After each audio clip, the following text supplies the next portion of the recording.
Welcome to It's a Woman's World, a show which discusses any and all topics under the sun from a woman's point of view. Moderating today and showing why flowers are fantastic, Janita Flowers. Welcome to It's a Woman's World. My name is Janita Flowers and I'm your host today. And I'm joined by my co-host, Nadia Giordana. How are you? I'm good. Happy to be here. Good to see you. And today we have a wonderful guest, Barb Greenberg. She is the founder of Rediscovering U, fabulous organization that she'll share more about. She started Rediscovering U about 3 years ago. And about 16 months into operation, she received the Changemaker of the Year Award, which is an honor that is presented by the Minnesota Women's Press. So congratulations on that fabulous award, Barb. Thank you so much. And thank you for being here today. It's a pleasure. I'm really looking forward to talking with you. So for our audience and for Nadia and myself, could you briefly explain what Rediscovering U is? I would love to. Rediscovering You is a program for women who are approaching, experiencing, or moving forward from divorce. And we chose the name, first of all, because the U is like a university, so we offer a lot of education. We bring in great faculty and divorce experts, whether it's the nuts and bolts pieces, the attorney, the financial planner, the mortgage banker, and the heartfelt, healing, forgiveness, healthy boundaries. So that's the U. And the rediscovering is because during a divorce, as painful and difficult as it can be, it's a chance for you to ultimately rediscover your voice, your spirit, your future, and yourself. And what led you to start the organization? I mean, we know lots of women go through divorce and it can be tough, but what was kind of the couple of pieces that made you decide I have to do something more than just talk about it or support women? What drove you to start this organization? I love talking about this. Not this part. I divorced after 33 years of marriage, and it was very painful. And I spent a lot of time in the corner of the sofa under an Afghan eating boxes of Kraft macaroni and cheese. And I thought, this is not a good thing. And through that, I wrote a couple books. I joined a women's writers group that encouraged me to speak and to do workshops to promote my book. And I was very shy, and I said, I'm not interested, thank you very much. But we would do a few workshops. I would stop, and I'd do a few more, and I would stop. And then I started to do a monthly dinner and bring in a guest speaker. So we would have a private room in a restaurant. During the dinner, we would go around the table and people could share bits of their story, not to whine, but what you say helps somebody else realize they're not alone. And then we would bring in the guest speaker. And the first one we did, I asked the waiter, I said, how much longer can we be in the room? And he said, the restaurant closed 20 minutes ago. So the whole group got up and boom, boom, boom, boom, boom, walked into the parking lot and kept talking for another 20 minutes. And I thought, oh, this is really important. And I vibrated all the way home. This is really important. And after we did a few of those, one of the gals said, oh, would you like a sponsor? I'd like to sponsor these. I went, sponsorships, that's a very good idea. Wow. So we started developing sponsorships, and so for businesses and people who, this is a great target audience, and they have services that will help. So you got sponsors out of that very first meeting. Yes, it was, talk about a meant to be. I would have never in a million years thought I would go down this road. And then one of the sponsors, after about a year, she said, I'm rebranding my business and I get clients from you, so I would like you to meet with me and my marketing rebranding person. And I thought, oh, isn't that nice? They want my input. And I got there and it was like, no, they wanted to help me, which was even better. And that was the woman who rebranded us Rediscovering You. That's what brought out the Rediscovering You part. Yes. How great. And she said, don't do it once a month, that's not enough. People are hurting the whole month. They shouldn't have to wait for once a month. So then we started to do these weekly programs, which are just wonderful. And then we break them up every 6 weeks with a happy hour, so that you can be happy even if it's just for an hour. It doesn't have to be a lot. But when you find yourself divorced and your social world sort of goes away, and it's nice to be able to go sit and have a glass of wine or a Diet Coke or a cup of tea with other women and laugh and enjoy yourself and just have a way to be social again and interact in a Or you very have some things in common again. yes, Yeah. yes.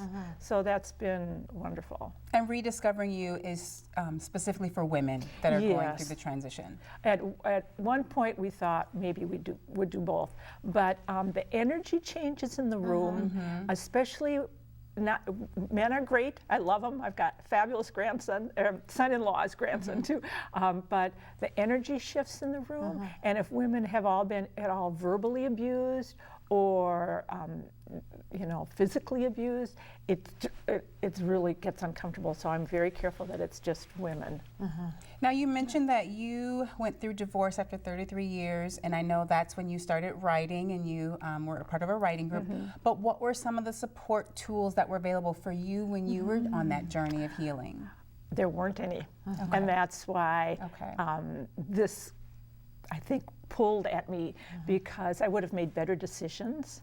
I would have still grieved, but I think that process wouldn't have dragged on so long if I had had support around me. I felt like I was all alone. You feel like you're all alone. I think the thing that struck me the most I've heard you tell your story, I think the thing that struck me the most was when you were talking about how alone you felt. That first time in your apartment when you were alone, that stayed with me.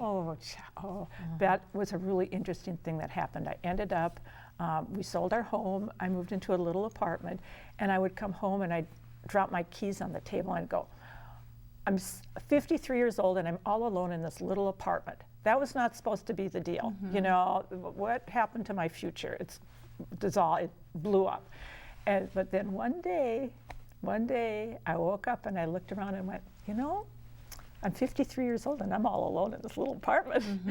But so it shifted. But I would mention to somebody, I remember going through a phase where I just wanted to say miserable. That if I stay miserable, then I can say, see what he did to me? See what's going on? Everybody should feel really, really sorry for me. See? And in the middle of the night, a voice woke me up, no kidding, and it went, not acceptable, bucko. And looked around, like, who said that? But it just went, it was like a literal wake-up call. Just, you can't, that's not serving you at all. And I just read it's a wonderful quote. There's a book about a Native American healer named Black Elk, and there's a quote in there, and he says, there's the good road, and there is the road of difficulty, and where those two intersect, that place is holy. Wow. Wow. Going through that, my divorce, never in a million years, I would have smacked somebody if they would have said that to me. But looking back, that's where you grow. That's where you learn to be compassionate with yourself. That's where you find those pieces of yourself that you thought you dealt with that, they're still hanging around. So. Right. I mean, it's such an emotionally driven time where you're trying to stay emotionally or get emotionally whole, and you're having to make these life-changing decisions. And everybody says, you don't make decisions based on emotion. But when there's a divorce, as someone who has experienced divorce myself, there's so much pain. And then for me, my children were so young, so you have to try to give most of your energy to parenting because you want to be in a good place, at least when you're interacting with your children. And then pretty much the rest of the time I just didn't focus on. And so it was tough trying to balance between some of those legal issues and then trying to keep the emotions out. And I was a part of some support groups as well. So without knowing what to ask or not knowing what you don't know, it's tough. So it's great that your organization offers so many sessions and classes that provide the tools that can at least help women be somewhat proactive in such a painfully draining time. I'm sure that's probably what you hear from a lot of the women that come in. Yeah, it's really, they inspire me. I had somebody say, isn't that hard to go every week and listen to these stories and see what women are going through? And I was like, no, that inspires me. They are strong women. They are determined to move forward. They are putting one foot in front of the other. They are hugging each other. They are there for each other. They are quite extraordinary women. And the opportunities to help each other and for you to help them and back and forth, they abound. Yes, and that's just the best. It's the best. And it is. You do have to make decisions that are going to affect the rest of your life at a time when you are least able to do that. To think clear. Like, That's really? right. Yeah. And then even when it gets to, okay, yes, you have an attorney or a financial planner or these people on your team, but you may not even know what questions to ask either of them. And if they're not on their A game professionally, you know, you may not be in a good place. So it really does help to have a support organization that can help you ask the right questions, that can help you be somewhat proactive because you can take notes. So at least when you go into those meetings, you say, okay, this is what I need to know. Beyond that, I'm not here today. Right, right. And one of the things that I found personally, because divorce is like a death, you know, you've lost something very, very precious to you. And so someone that also, I lost my father, so that was a physical death. But when my father passed away, people surround you. I mean, you know, from the meals that come from your church and your community and your friends and flowers coming to your doorsteps and cards coming in the mail. It doesn't take away the pain of the loss, but you know you feel supported and loved.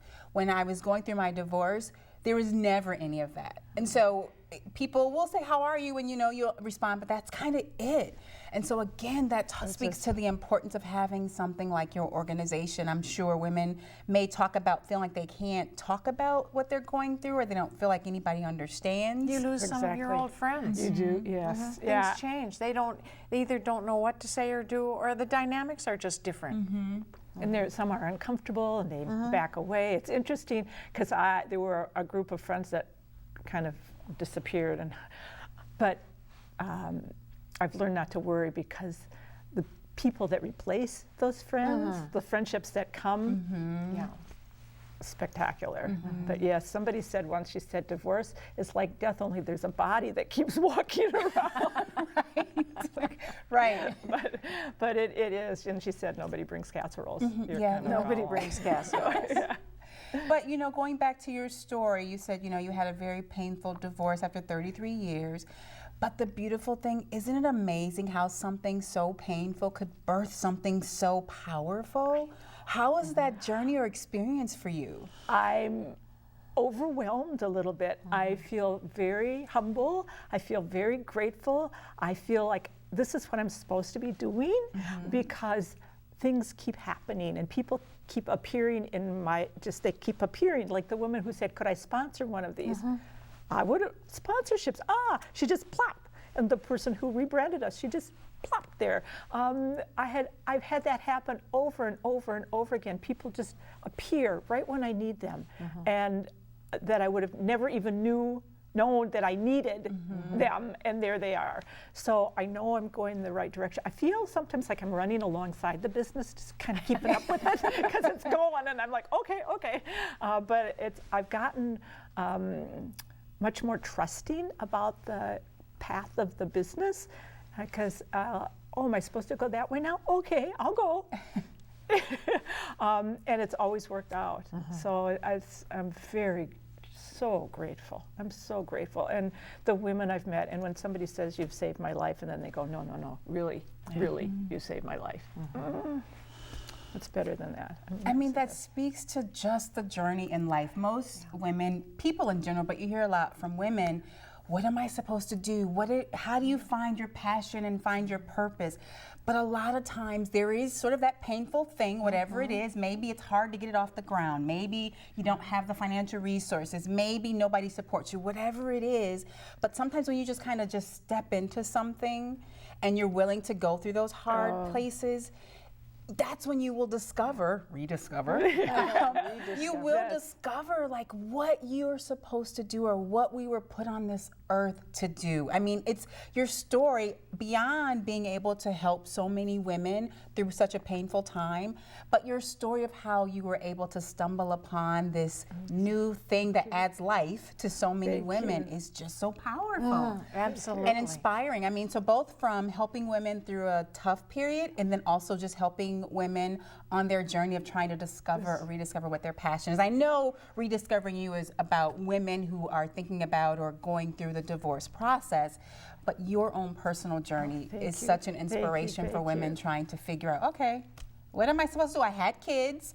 Okay, I have a spouse or I have close friends. Now what? You know? Well, it's really interesting because I thought after the divorce, I thought, I'll go back and do what I did before. Because I know that can support me. And I started and I went, I'm not supposed to be doing that. And then 100 years ago, I was a teacher. So I thought, oh, I'll go back and substitute teach. You know, I'll do that. And no, not supposed to be doing that either. I knew so I trusted that voice that I had ignored all during my marriage because I had shoved it away, but it kind of came back. And you know, it isn't 100% divorce either. It's transition. Oh, yes. You know, yes. there's a part of that is just any kind of painful transition. You can relate to the things that happen in your classes and your workshops. That's a perfect word. That's a perfect word. And when you were talking, this I love about what happened. The month we opened our Rediscovering U doors, that 1st September where we started, that was the same month I became eligible for Medicare. You're just rediscovering your life. So I looked around and went, hey. So you had started the writers group and you wanted to write a book. Tell us about the book, the title, and what is the book about? I have 2 books. The first one is 1998, we have 2 daughters. Our college-age daughter was backpacking with some friends doing this wonderful adventure, and we got the middle of the night phone call from Australia that there'd been a car accident and she was in a coma and on life support, and we better get there right now. Wow. It was, talk about another transition. And we got to Australia as fast as you can get to Australia. We were there for a month with her in the hospital. She was in a coma for 10 days. They did 2 surgeries. And she's a miracle child. She just ran her 5th Boston Marathon. Wow. And then we came back to the States with a nurse, and she was in a hospital here, and then she did outpatient therapy, and then she was back into the world. And I met with a friend for lunch afterwards during that time, and she said, you know, there's a lot of things in that story that could help a lot of people. You might, you might want to consider writing a book. I went, oh, okay, I'll do that. I never in a million years. And as I wrote the book, I made connections. You know, it's like journaling. Sometimes you make these connections. You go, oh. So the book ended up being about how, as she reclaimed her life, she gave me the courage and the inspiration to reclaim my life. And I ended up divorcing because I thought if she has the strength to do that, I can take these steps too. So that was the first book. And then the second book was, I think at the end of the divorce, I got really irritated with Happily Ever After. I had some issues with that for a while. Not that that's a wonderful, it is wonderful. It is there, but I was not a happy camper with that. So I wondered what really happened to Cinderella and Snow White later. And so the second book is a little fairy tale. It's called After the Ball, A Woman's Tale of Reclaiming Happily Ever After, and it's about Cinderella and Snow White later, when they become princeless.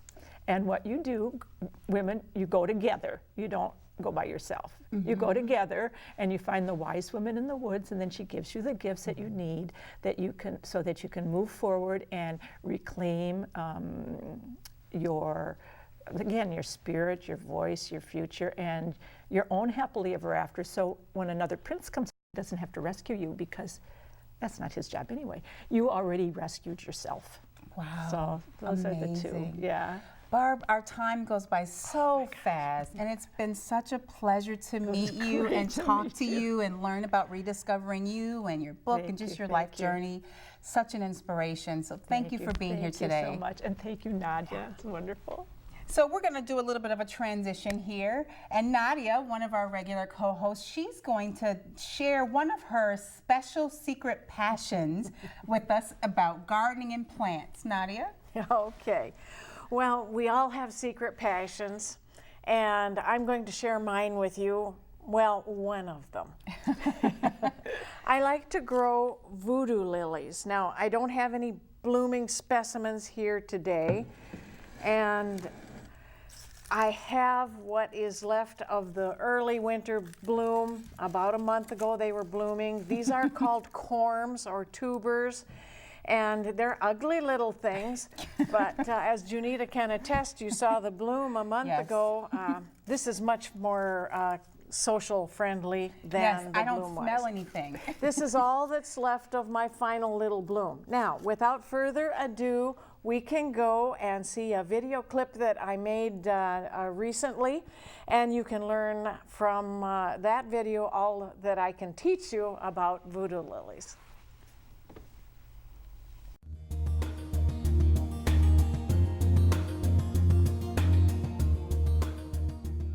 Hello and welcome all you gardeners.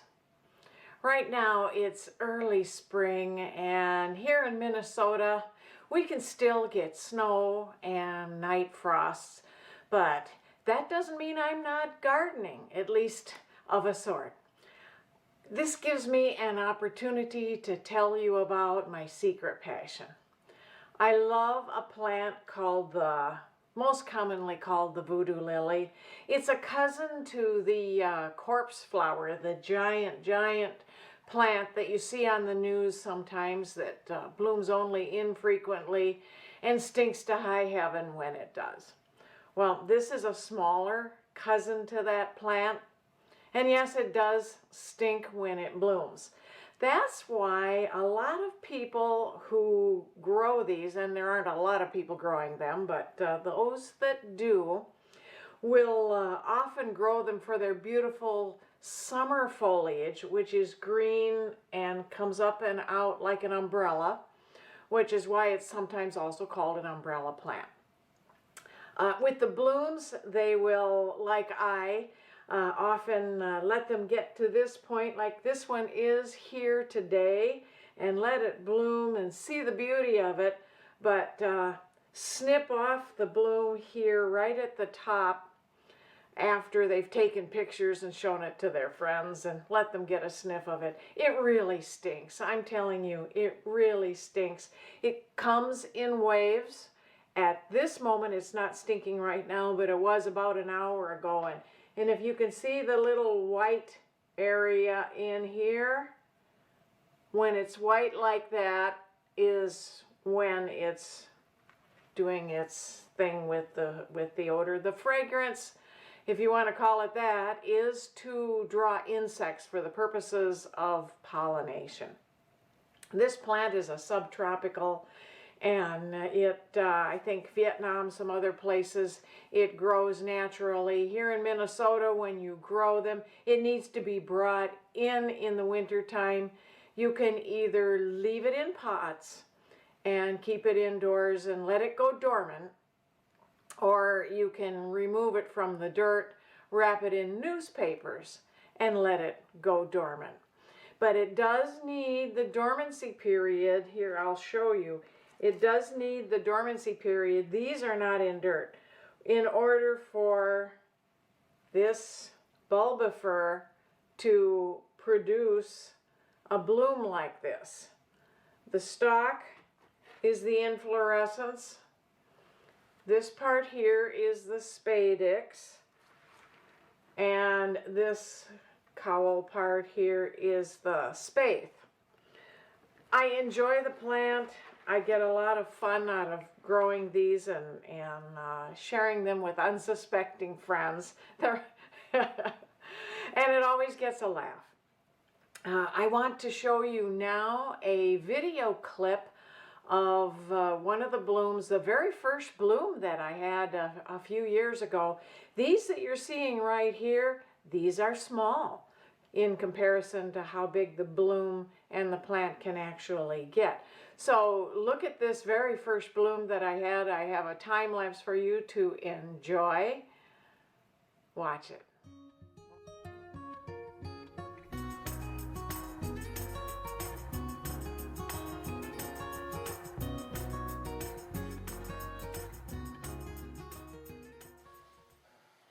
Okay, let's take a closer look at the inflorescent. I wanted to show you something else too. This is the beginning. The hole across is about 2.5 inches.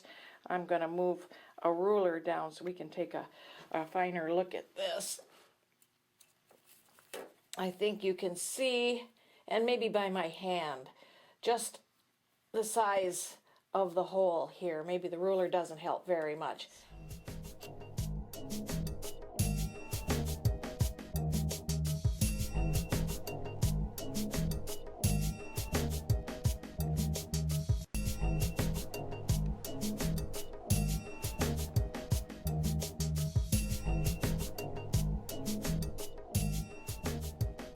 Well, right now, here we are at day 6 with the Voodoo Lily in full bloom. She is exquisite.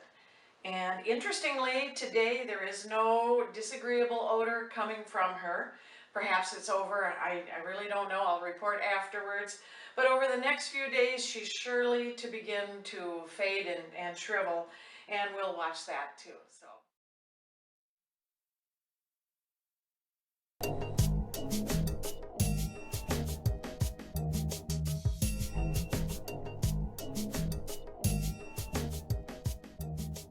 Wasn't that fun?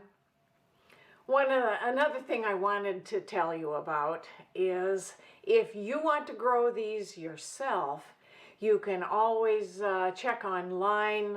eBay sometimes has growers that will share their bulbs or corms as they're called. You can also check, there's a Ty nursery, Tyty, that grows these. Not likely that you're going to find it at your corner nursery in your local area, so you probably will have to look online or find a grower in your area. Another thing I wanted to tell you about is that I have named my Voodoo Lilies. I call them Audrey. Every one of them is Audrey.